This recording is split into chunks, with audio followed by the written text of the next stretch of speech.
Ada satu momen di panggung di Akademi 8 yang membuat nama Murama Najwa kembali menjadi pusat perhatian.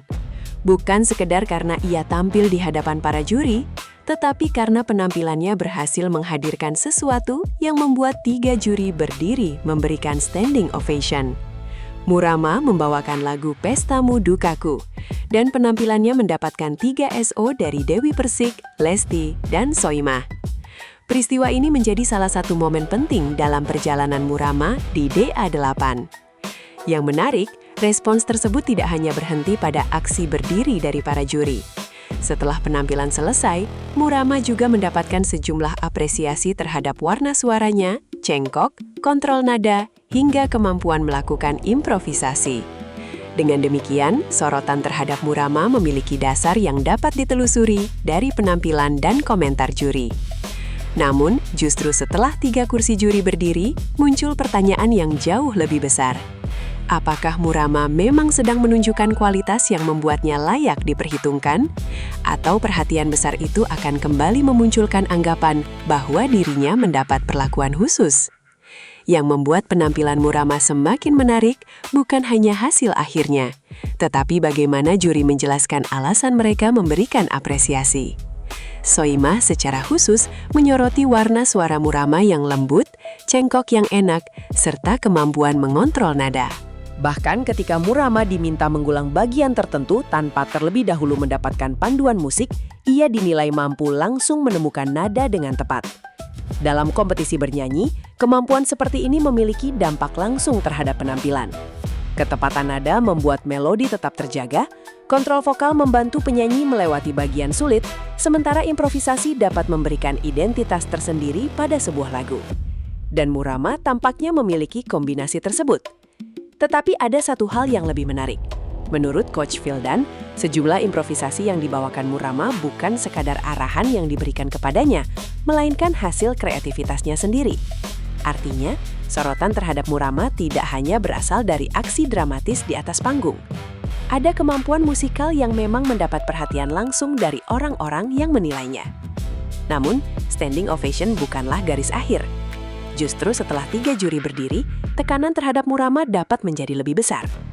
Ketika seorang peserta memperoleh respons luar biasa, penampilan berikutnya otomatis akan dibandingkan dengan momen tersebut. Publik akan menunggu apakah kualitasnya bisa kembali muncul, sementara juri akan mencari konsistensi. Hal ini terlihat dari pesan Dewi Persik setelah penampilan Murama bersama Ikhwan. Dewi menilai keduanya sudah matang, tetapi tetap mengingatkan agar tidak cepat nyaman dan harus terus berkembang. Ini menjadi bagian penting dalam memahami perjalanan Murama. Pujian besar bukan berarti kompetisi selesai. Justru pujian menciptakan standar baru. Murama harus membuktikan bahwa kemampuan vokal, cengkok, dan improvisasi yang dipuji juri bukan hanya muncul dalam satu malam. Jika mampu mengulang kualitas tersebut, momentum akan semakin kuat. Tetapi jika menurun, sorotan yang sama dapat berubah menjadi tekanan. Disinilah kompetisi mulai benar-benar menguji bukan hanya bakat, tetapi juga konsistensi seorang peserta. Kemudian muncul kata yang paling mengundang rasa penasaran, anak emas. Istilah ini membuat kisah Murama seolah memiliki sisi lain di luar persoalan kualitas bernyanyi. Tetapi fakta harus dipisahkan dari persepsi.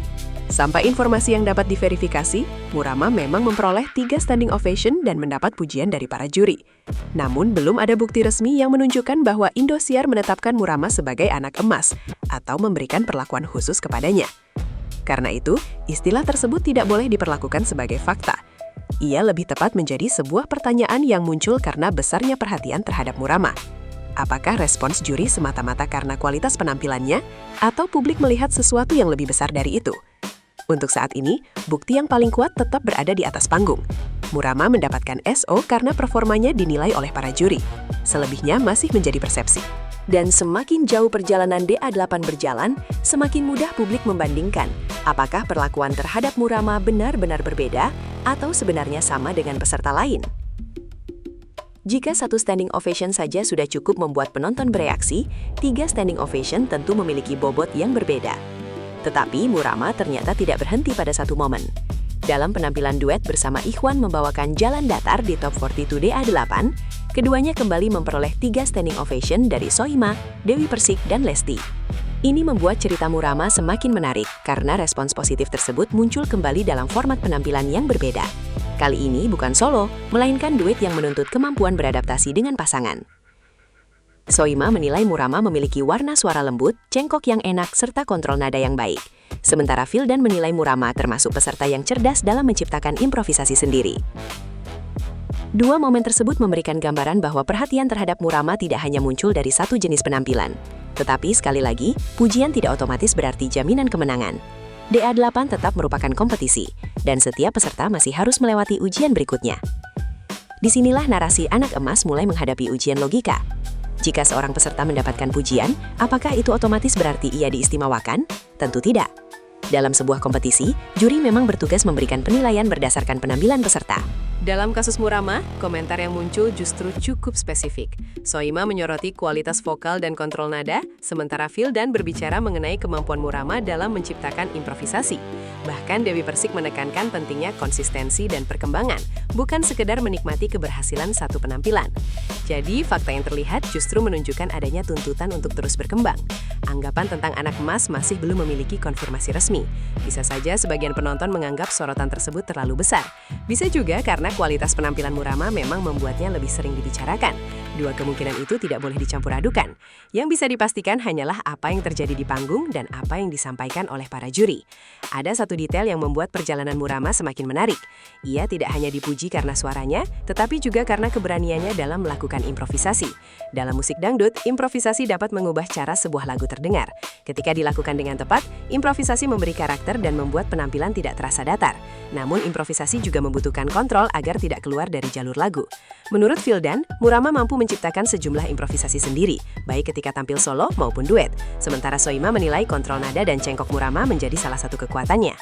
Inilah alasan mengapa 3 standing ovation tersebut tidak berdiri sendirian sebagai angka. Ada penilaian teknis yang menyertainya. Tetapi semakin jelas kekuatan seorang peserta, semakin tinggi pula tuntutan untuk mempertahankannya.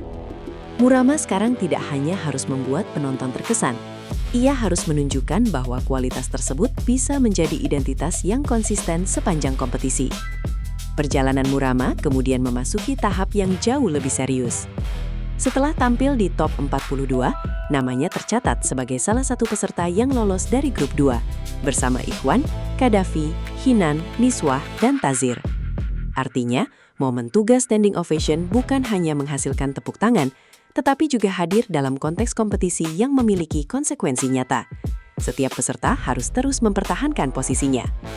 Murama kini menghadapi tantangan yang berbeda dari saat pertama kali muncul di audisi. Publik sudah mengenalnya, juri sudah memiliki gambaran tentang kekuatannya, dan standar penampilannya mulai terbentuk. Jika sebelumnya penonton mungkin bertanya siapa Murama, sekarang pertanyaannya berubah, seberapa jauh ia bisa bertahan? Inilah fase ketika sebuah momentum harus berubah menjadi konsistensi. Standing ovation dapat menjadi tanda bahwa sebuah penampilan berhasil, tetapi perjalanan kompetisi membutuhkan lebih dari satu malam. Murama harus terus menunjukkan kualitas vokal, penghayatan, kreativitas, dan kemampuan beradaptasi ketika menghadapi tantangan baru. Jadi, apakah Murama Najwa benar-benar anak emas Indosiar? Berdasarkan informasi yang dapat diverifikasi, kesimpulan tersebut belum bisa dinyatakan sebagai fakta. Yang terbukti adalah Murama memperoleh 3 standing ovation dalam penampilan Pesta Mudukaku dengan respons positif dari Dewi Persik, Lesti, dan Soima. Ia kemudian kembali memperoleh 3 SO bersama Ikhwan saat membawakan Jalan Datar. Bahkan sejumlah juri memberikan alasan yang spesifik terhadap apresiasi tersebut, mulai dari karakter suara, cengkok, kontrol nada, hingga improvisasi. Jadi ada dasar yang jelas mengapa Murama mendapatkan perhatian, tetapi label anak emas tetap berada di wilayah persepsi selama tidak ada pernyataan atau bukti resmi yang mendukungnya. Tidak perlu membuat klaim yang belum terbukti, justru fakta yang ada sudah cukup kuat untuk membuat perjalanan Murama menarik. Ia sedang membangun reputasi melalui panggung, bukan melalui rumor. Dan pada akhirnya, performa berikutnya lah yang akan menentukan apakah sorotan ini hanya sebuah momentum atau awal dari perjalanan besar. Pada akhirnya, cerita Murama Najwa bukan hanya tentang 3 standing ovation. Ini adalah cerita tentang seorang peserta muda yang berhasil membuat para juri berdiri, kemudian mendapatkan pujian atas karakter vokal, cengkok, kontrol nada, dan kreativitas improvisasinya. Bahkan ketika tampil bersama Ikhwan, Murama kembali menjadi bagian dari duet yang meraih 3 SO. Tetapi, justru setelah semua sorotan itu, pertanyaan terbesar baru dimulai. Apakah Murama mampu mempertahankan standar tersebut ketika persaingan semakin ketat? Apakah standing ovation akan terus datang atau justru menjadi tekanan yang harus ia jawab? Dan mengenai label anak emas, untuk saat ini tidak ada dasar resmi untuk menyatakannya sebagai fakta. Yang ada adalah performa luar biasa dan respon juri yang nyata. Selebihnya masih menjadi persepsi. Maka, jika ingin melihat jawaban sebenarnya, bukan rumor yang harus dicari, melainkan penampilan Murama berikutnya. Karena di panggung di Akademi 8, satu hal yang akhirnya berbicara paling keras tetap sama, kualitas penampilan.